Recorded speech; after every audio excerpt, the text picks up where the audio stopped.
50 degree की भयंकर गर्मी, सिर्फ 72 घंटे और 10 लाख जानवरों की कुर्बानी। अगर ये आपके शहर में होता तो सड़कों पर खून की नदियां बह जाती और बदबू से शहर खाली करना पड़ता। लेकिन मक्का के इस रेगिस्तान में सड़क पर खून की एक बूंद या एक मक्खी तक नजर नहीं आती। ये कोई चमत्कार नहीं, बल्कि जमीन के नीचे चलने वाला एक ऐसा सीक्रेट सिस्टम है जिसे आज तक अमेज़न या एप्पल जैसी बड़ी बड़ी कंपनियां भी डीकोड नहीं कर पाई हैं। आज जो आप सुनेंगे शायद ही किसी ने आपको बताया हो। दुनिया का सबसे बड़ा मैनेजमेंट सिस्टम किसी बड़ी टेक कंपनी अमेज़न या एप्पल के पास नहीं है। ये एक ऐसे रेगिस्तान के बीचों बीच चलता है जहां हर साल एक ऐसा चमत्कार होता है जिसे दुनिया की कोई भी मॉडर्न सप्लाई चेन आज तक डीकोड नहीं कर पाई है। हम बात कर रहे हैं हज की। एक ऐसा समय जब पूरी दुनिया से 30 लाख लोग मक्का पहुंचते हैं और इन 30 लाख लोगों के साथ जुड़ा है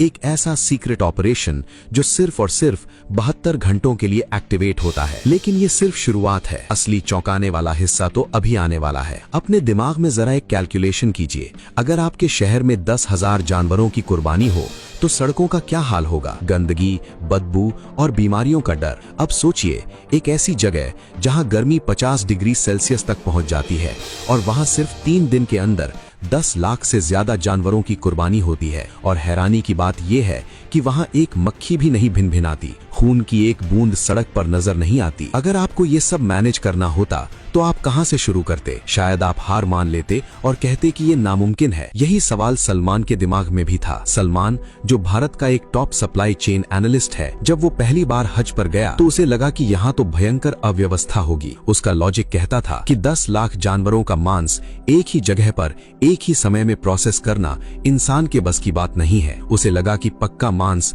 सड़कों पर सड़ जाएगा। अपनी इसी जिज्ञासा को शांत करने के लिए उसने अपनी जान पहचान और कुछ स्पेशल परमिट्स का इस्तेमाल करके उस इलाके में एंट्री ली जहां आम हाजियों का जाना सख्त मना है। और जो उसने वहां देखा उसने उसके होश उड़ा दिए। पर हमेशा से ऐसा नहीं था। एक वक्त था जब हज के दौरान मिना की घाटी किसी बुरे सपने से कम नहीं होती थी। 80 के दशक तक हाजी अपनी कुर्बानी खुद करते थे। लाखों जानवर खुले में काटे जाते थे। नतीजा, सड़कों पर मांस के पहाड़ लग जाते थे, बीमारियां फैलने लगती थीं, बदबू इतनी भयंकर होती थी कि सांस लेना मुश्किल हो जाता था। हालात इतने खराब हो जाते थे कि एक वक्त ऐसा भी था जब लाखों किलो गोश्त को जमीन में दफन करना पड़ता था, क्योंकि इतनी भयंकर गर्मी में उसे बचाने का कोई तरीका ही नहीं था। सऊदी सरकार के सामने एक नामुमकिन चुनौती थी। तो आपको क्या लगता है, इस समस्या को सुलझाने के लिए उन्होंने क्या किया? सन 1983 में सऊदी सरकार और इस्लामिक डेवलपमेंट बैंक ने मिलकर इस संकट का स्थायी हल निकाला।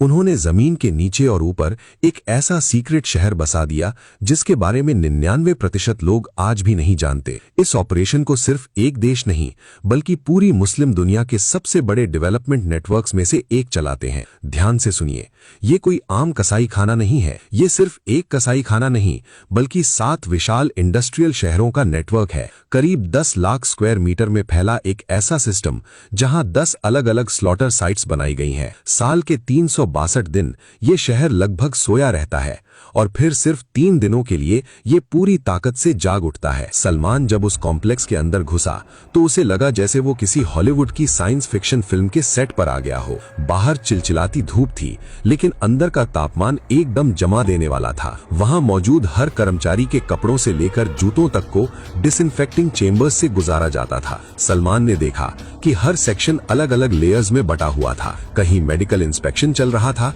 कहीं डिजिटल टैगिंग और कहीं विशाल कन्वेयर बेल्ट्स बिना रुके हजारों जानवरों को आगे बढ़ा रही थीं। वहां इस्तेमाल होने वाली कई मशीनें सिर्फ हज के लिए बनाई गई स्पेशल कस्टम इंडस्ट्रियल टेक्नोलॉजी थीं। सलमान को ऐसा लग रहा था जैसे वो किसी स्लॉटर हाउस में नहीं बल्कि दुनिया की सबसे एडवांस्ड ऑटोमेटेड फैक्ट्री के अंदर खड़ा हो। इस ऑपरेशन को अंजाम देने के लिए पूरी दुनिया से 40,000 से ज्यादा ट्रेंड कसाई, वेटरनरी डॉक्टर्स और इंजीनियर्स को स्पेशल चार्टर्ड फ्लाइट से मक्का लाया जाता है। हर जानवर के कान में एक डिजिटल टैग लगाया जाता है जिससे उसका पूरा रिकॉर्ड सिस्टम में सेव हो जाता है। यहाँ सिर्फ हेल्थ नहीं बल्कि शरिया के हर नियम को भी मशीनों और विशेषज्ञों की मदद से वेरीफाई किया जाता है। जहां एक तरफ जानवरों की मेडिकल स्कैनिंग हो रही थी, वहीं दूसरी तरफ ऑटोमेटेड मशीनें हजारों पैकेट प्लांट्स को सील कर रही थीं। हर स्लॉटर लाइन के ऊपर विशाल स्टील क्रैक्स लगे हुए थे, जिन पर पूरा प्रोसेस बिना रुके आगे बढ़ता रहता था। अब इस सिस्टम की रफ्तार का अंदाजा आप इससे लगाइए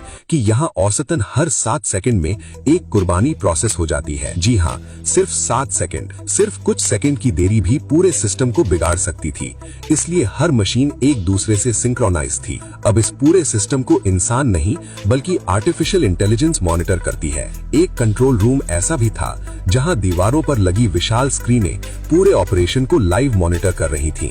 हर जानवर, हर पैकेट और हर ट्रक स्मार्ट डिजिटल ट्रैकिंग के दायरे में होता है। लेकिन रुकिए, कहानी में सबसे बड़ा ट्विस्ट तो अभी बाकी है। जब जानवर कटता है तो उसका खून कहाँ जाता है, उसकी खाल का क्या होता है?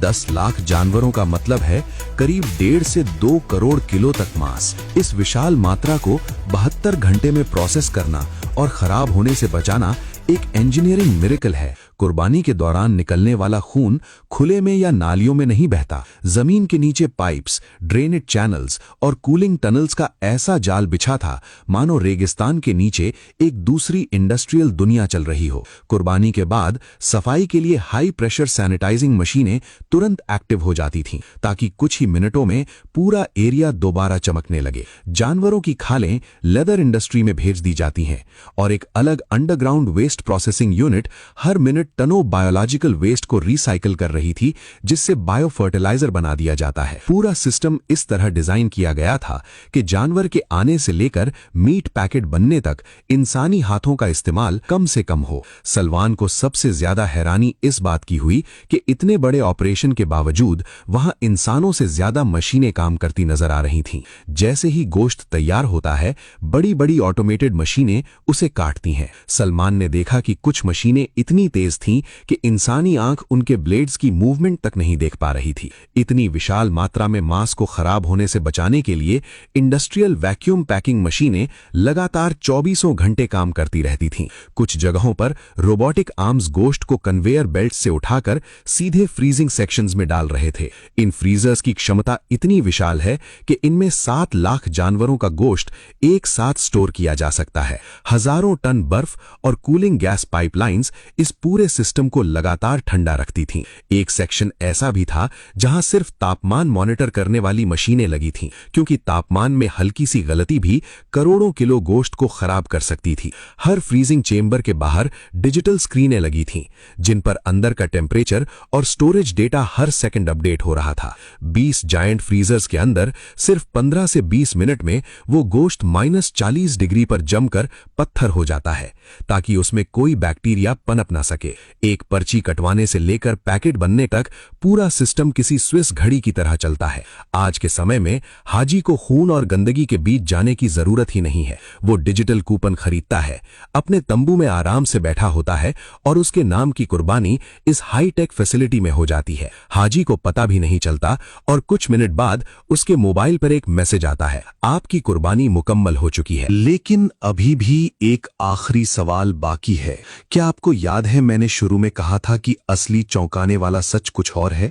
लोग सोचते हैं कि ये सारा गोश्त सऊदी अरब के लोग खा जाते हैं या फिर इसे गड्ढों में दफना दिया जाता है, पर असलियत आपकी आंखों में आंसू ला देगी। जब वो लाखों किलो गोश्त फ्रीज होकर पैक हो जाता है तो उसे स्पेशल रेफ्रिजरेटेड ट्रकों में लाद कर जेद्दाह के पोर्ट पर ले जाया जाता है। वहां इंतजार कर रहे होते हैं विशाल काय समुद्री जहाज। मक्का में की गई कुर्बानी महीनों बाद फिलिस्तीन के किसी रेफ्यूजी कैंप में बैठे बच्चे की भूख मिटाती है। ये गोश्त सीरिया, सूडान, सोमालिया और यहां तक कि बांग्लादेश और अफ्रीकी देशों के गरीब गांवों तक भेजा जाता है।